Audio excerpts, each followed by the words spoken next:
Welcome to another episode of On the Rock. I'm Herbert Burnett, and this is Jeff Barksdale, and we are sitting in for the Bishop King James and Reverend Dr. Evelyn Underwood On the Rock show, where they're letting us roll for a couple of weeks while they get some downtime. And the name of the show comes from the scripture, "Upon this rock I will build my church, and the gates of hell will not prevail against it." We are just going to kind of talk about ministry today. Ran into my old-time friend Jeff Barksdale about a month ago, and we just been vibing, and the Lord has been really using him to be a blessing to me. And so I said, man, this is so powerful. Let's take this to the TV show. We were actually going to run a rerun because Pastor Jordan Simmons and Pastor Larry Greer, we're supposed to continue our show, and we will. But Pastor Larry Greer is at the prison today, speaking to the prison, and I haven't even reached out to Jordan. So we're going to roll. Introduce yourself, sir. Jeffrey Barksdale. I am a long time Champaign-Urbana resident, and so my father was director of the Urban League, and so if my name sounds familiar, it's because of his tenure here in Champaign-Urbana, and he was here and worked with the civil rights movement and with underserved families for so long, and did such a good job that he was recognized by the school board, and they named a school after him back in 1997, 98, I think, when we dedicated that building. And so that's been a blessing and has helped his name live on. And so if my name sounds familiar, it's probably because of that, either that or because I advertise as a realtor. I'm a realtor. I've been a realtor here in town for 14 years. I'm at Century 21 Heartland. So I've been at the same company for a long time.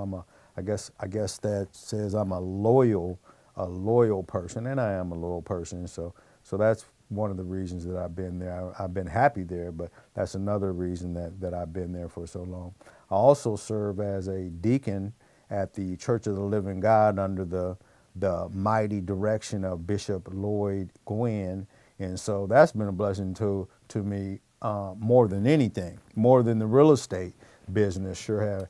And the real estate business has been good to me and my family, but God and my fellowship and my edification under Bishop Gwynn has been much more of a blessing than anything else that I have encountered. So I really thank God for Love Corner and Bishop Gwynn, because you definitely have given me a paradigm shift. And I was telling my wife this. The only one that's been able to share with me what you shared with me was God himself. mm-hmm. And it's like I've been retaking this test for about 5 years. Mm-hmm. And man, he brought you to in my life. I mean, I've known you Right. over years, but I've been back here 9 years, and we see each other every now and then. But in this last month, you've literally gave me a paradigm shift. It's like God had to say, okay, you're not hearing me audible. I'm going to have to tell someone in person Mm-hmm. to share with you. And so you really address my PTSD. I mean, if we cut through the chase, and we're going Right. to talk about what we're going to talk about. Okay. But the bottom line is, you hit me right where I live in with my struggle with PTSD. And can you just share how we got to this point? Sure. So that wasn't, I'll say that wasn't my intention. I Right. didn't do that on purpose. Maybe it just worked out to be that way. But I will say, so I'm helping you buy a house. Yes, sir. Okay. And so we had a strong disagreement. Yeah. Is how it I happened. call it intense fellowship. Intense. Yeah, we had intense fellowship. It was a strong disagreement. And what I went on to say to you is that it was about what was going on in the transaction, Mm-hmm. but it was really more about us not knowing each other and how to deal with each other and whatnot.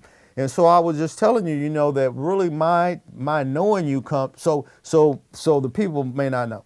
you and one of your older brothers and I were roommates in college. You know, a man that I love. You know, I love that man to death. And so our friendship is based off of me and his friendship. Yes, sir. All right. And so when I became friends with him and fraternity brothers with him, you were a teenager. Okay. So I knew you then.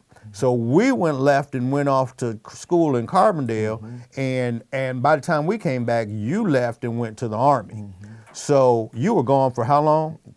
20 years. So you were gone. So you left as a teenager and came back a grown man, you know, and you weren't the same person to me, but you knew your change. I didn't know your change. So I really didn't know you, and I really didn't know how to deal with you. So at every turn, it seemed like you were at me, you know. No. And I'm, you know, so really what I was trying to say to you is that after watching you and listening to you, how you interact and whatnot, I was like, you know, Hub, what's happening is that your level of seeing things is at a much higher level than a lot of people see things. You see things faster and you're able to make decisions faster than a lot of people are able to make decisions. And what happens is that frustrates you and you just blow up on them or turn away from them, walk away from them, whatever. And what I was trying to point out to you is that you can't help people if you run away from them. If they make you mad and you walk away from them because now they're mad at you and you shut them down and you done walked off and did whatever. So as a person in a real estate transaction, you can't do me like that. You can't walk away from me. We got to deal with what we got to deal with because we are on the same team. And if we're not on the same team, then it's not going to work. And we both have the same goal. My goal is to get you where you're trying to go, and your goal is to get you where you're trying to go. So I mean, we have to be able to get past that. And so you were able to receive that. Yeah. You know. Well, the reason I was able to receive it, because God been telling me for the last 5 or 6 years about with dealing with my frustration being in Champaign-Urbana. He said, I'm showing you individuals or situations not so you can get mad. I'm showing you so you'll know what you're dealing with. I'm giving you an inside track. But because in Iraq, once we see it, we got to analyze it, process it, make it happen now. Right. We're going to have time when it takes too long, lives are,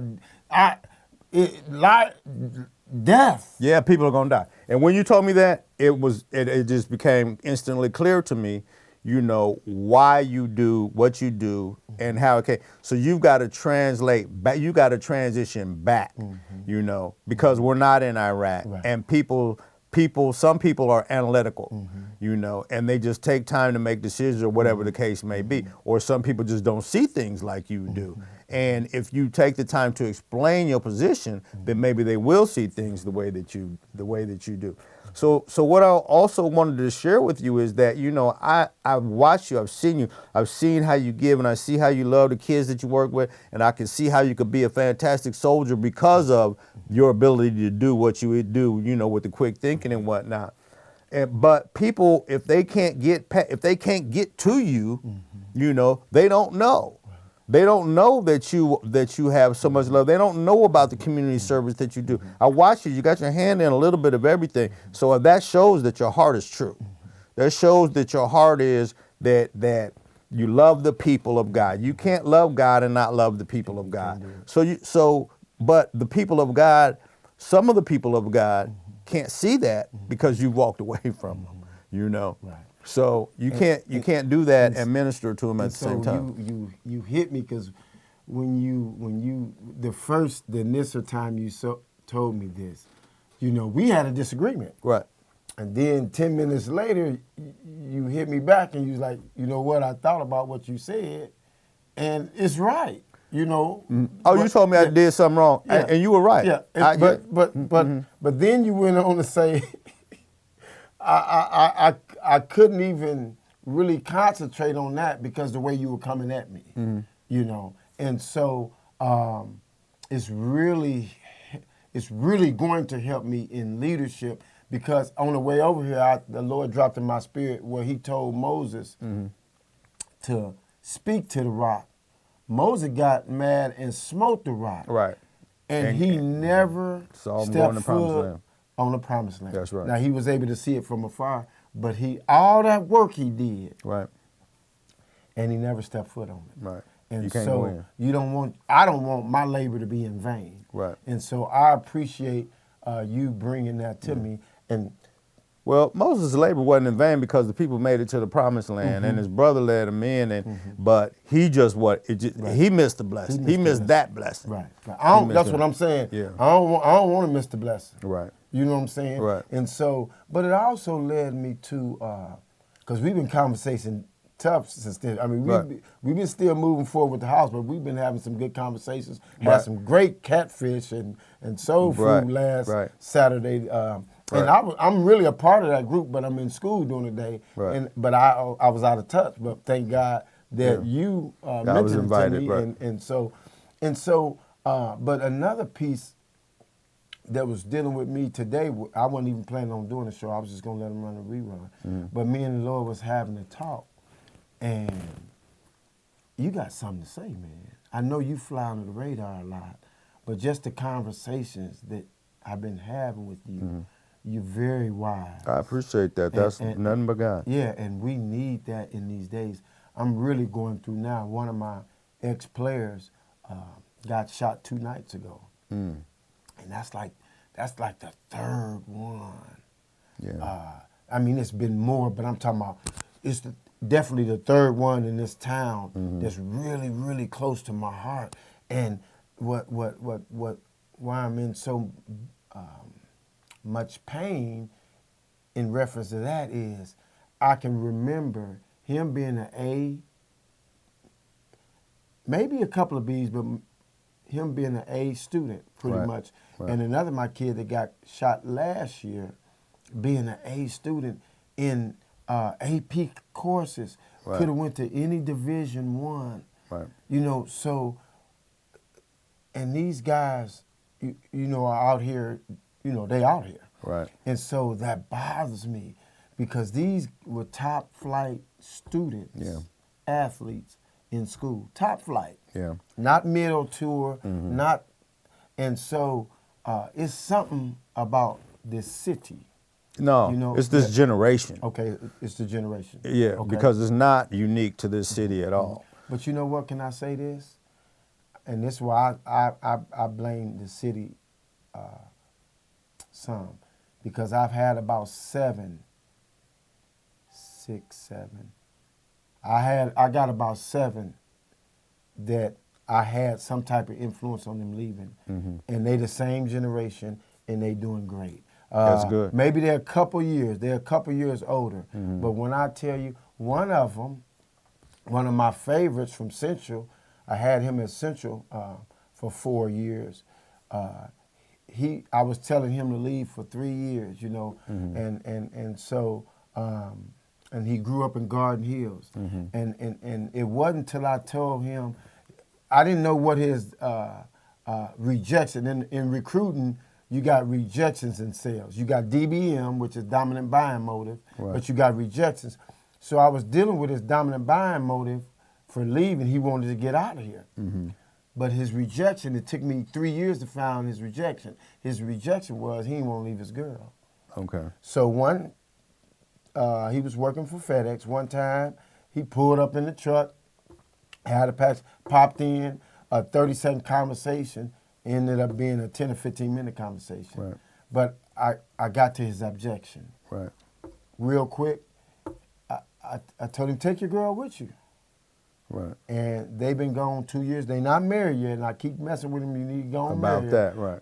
But 2 years' time, they've bought their first house.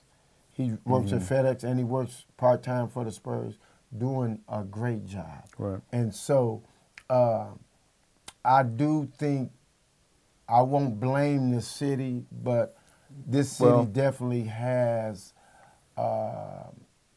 if I wouldn't have got out of here, you guys were You and college. Teddy were in college Right. at Southern Illinois. Right. If I wouldn't have joined the Army, I'd have. FedEx is about the best you can do. One of the best. yeah. So you either have to be highly skilled, or you're not gonna. There's really no middle class. There really isn't. I mean, there's a middle class compared to poverty in other Right. places, but Right. we have a.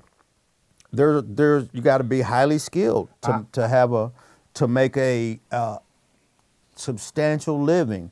So you can work somewhere for what's the highest paying job that you can find for anybody? And if you're not a professional, If you what's don't the have it. highest paying job you can find in Probably Champaign a Urbana? trade. A trade. A trade. That's a that's yeah. a professional. Yeah. So a trade. So But you you don't got have the to have trades. a college degree. I'm saying You don't That's have what to I have a mean. college degree. So you've got, doctors, lawyers, and accountants and people like that in the trades. And then you've got FedEx and Solo Cup Right. and, Kraft. Kraft and there's a couple of more. Super Value. And they're probably all under $20 an hour. Right. So that's really not a living wage for Living wage is 13. 13 is 13 is a living wage. Okay, so you're a little bit above a living wage. A living wage is not an affluent lifestyle at all. A living wage means you can get by. That's it.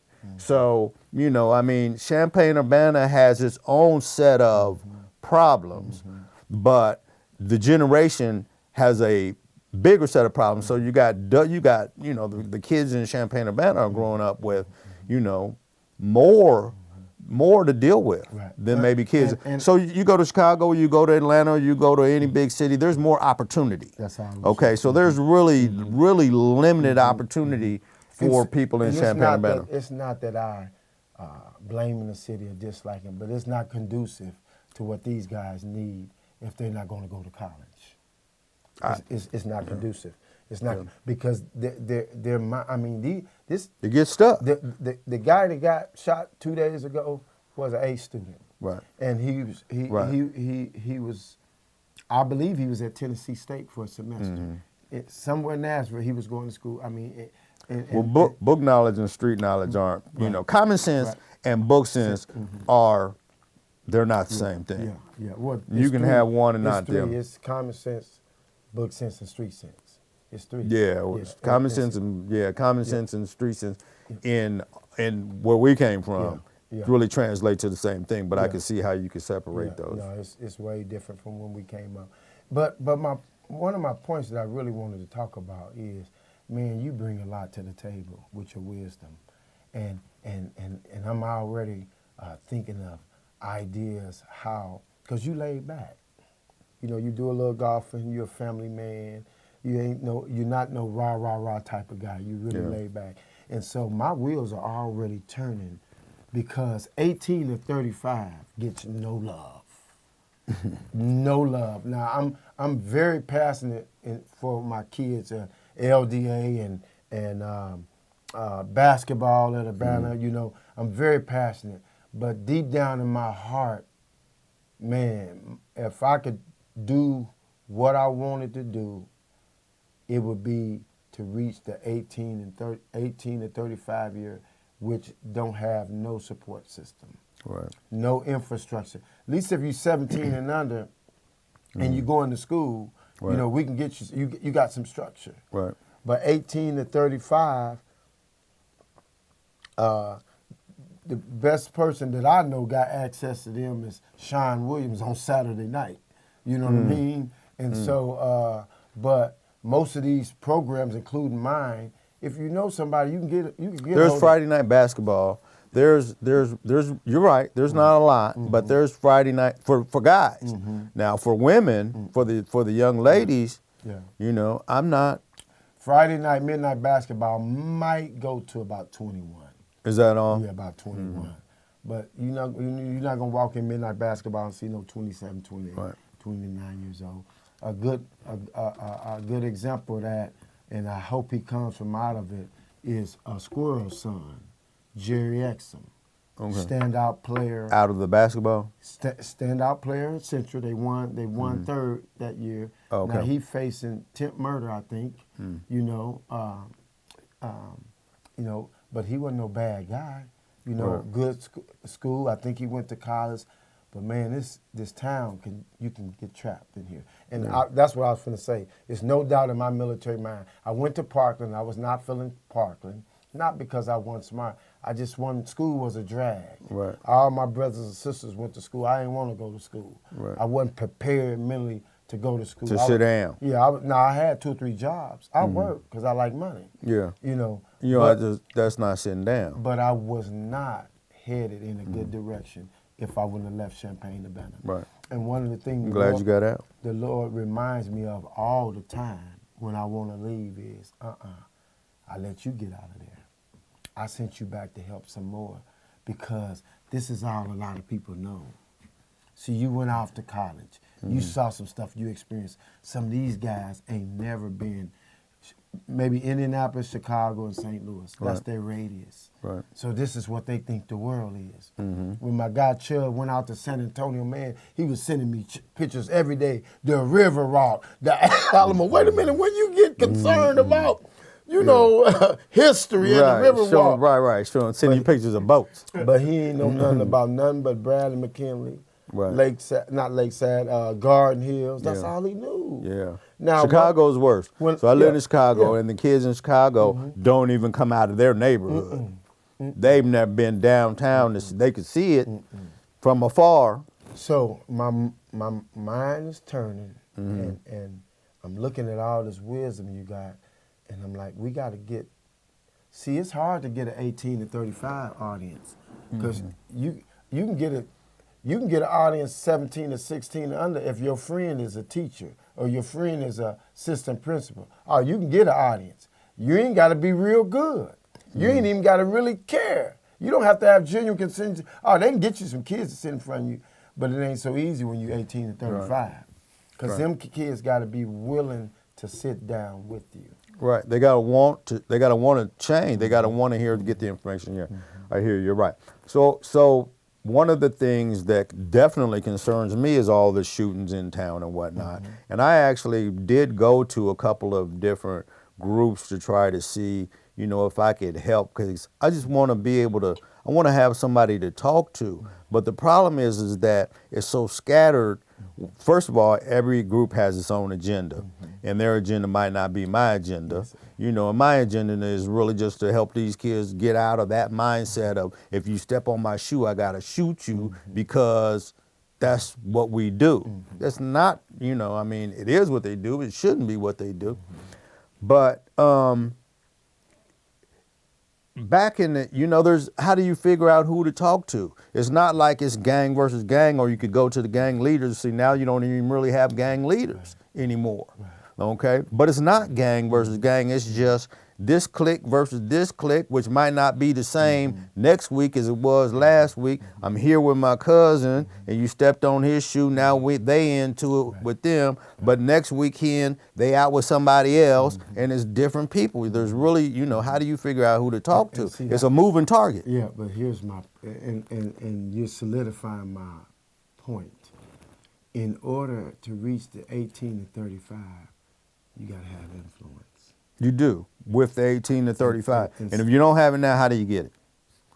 You don't have no credibility with them. You're just somebody that's coming to try to talk to them about something they don't want to talk about.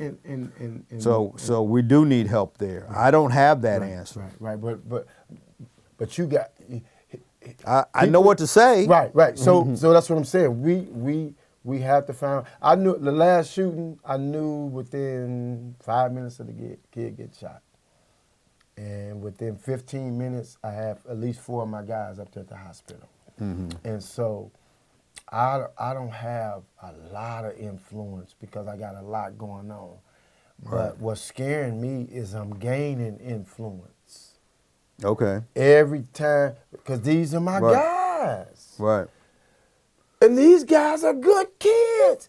Listen to me. Anybody that get up at 5:30 to meet me at 6 a.m. for me to holler about a basketball, Right. and they there for a straight 6 months, they getting up and they following my structure. Right. Oh, man. Yeah. Oh, until the basketball dream falls out. Yeah. Now, why am I getting up at 5 o'clock in the morning to go in here and play when it's obvious I'm not going? It's not going to take me nowhere. And you know what? Like I said, my guy in San Antonio, and I got a few more, but I'm really proud of him because all odds was against him, and so these guys, when something went down about a month and a half ago, and when nobody take their call, when nobody take my call, when nobody take my call, because they thinking, man, we let Coach Hub down, he gonna get on us. Well, you know I'm gonna get on you because I love you and I know you better than that. Right. You had the influence the kid, from before. the kid that just got shot a couple of days ago should be on Wall Street right now, trading, doing business. He's that good, but he's trapped in this champagne mentality. In some kind of way, we have to influence him to get out of here the same way these other guys got out of here. Well, he doesn't have to get out of here. Yeah, I he mean, gotta maybe get outta here. that's maybe He got- I mean, that's I'ma an say that's this an one. answer for a lot of people. But Well, let me speak from experience. If I would not have left Champaign-Urbana when I left, it was over. it changed you. It was over with. It was in one way or another. Yeah, I saw where Jaime Hogue said, you got 3 yards. You got your yard, you got the prison yard, or you got the graveyard. And the reason I can relate, I got out of here, so I mean, I can't. But the reason I can relate, because my mom was on the school board. Right. I had, you know what I'm saying? I had both parents in the house. Well, I had about 4 or 5 years where my dad left and Bishop Underwood. But I mean, I had pretty good upbringing, Right. right? And my thing was I had worked since I was 7, 8 years old, paper routes, lied about my age at juniors to get a job. So I was used to having money. Right. So when you showed me how I can make money a little faster and even better, Right. oh man, I'm all in. Yeah. You see what I'm saying? All right, man, And so who you you telling? know you telling? you know when and so we got 2 minutes left, and I'm gonna give you those 2 minutes. Just wrap it up for me. Oh, I don't have 2 minutes worth. okay, I'll take over. Yeah. I'm a. If you give me, I don't have 2 minutes, so wrap it up. But I will say this. Okay. You know that God has been such a blessing to me, and I love people. I'm able to talk to people, and I feel like I do a pretty good job of understanding where they're coming from. Okay, and I don't know. Maybe that's a gift. If it is, I sure appreciate it. Whatever it is, I thank God for it. And I love to talk to people, and I love to be able to help. I'm a problem solver. I feel like I'm really a problem solver, and I love to work, and so I just like God's people. I love God's people. Let me say what just came to my spirit when you was talking. A lot of people said raising people from the dead. That's biblical days. That don't happen no more. But God, in the audible voice, have been speaking to me for years about me trying to leave here, and man, these people don't want change. They stuck, and But He sent you to pull the scales off of my eyes, so I can really be more productive. Because I shut down, I wash my hands and move out in a minute. Right. And what you said to me, that I don't get out of that assignment. Yeah, you get the test until you pass the test. You keep getting the same test. Yeah. So I really appreciate you, man, and y'all be looking forward. We're gonna get him and his wife involved. Buy a house. Yeah. I need you to buy a house. Yeah. Sell a house. Yeah. Buy a house or sell a house. JeffreyBarksdale.com. Yeah. We're going to do, I'm planning a relationship for the new year. We're going to do, not really marriage counseling, but just relationship. We're going to watch a T.D. Jakes video called Junk in the Trunk. And we're going to invite some people to be on the panel. So thank you for another episode of On the Rock. Shout out to Bishop King James Underwood and Reverend Dr. Evelyn Underwood. We got y'all. Peace.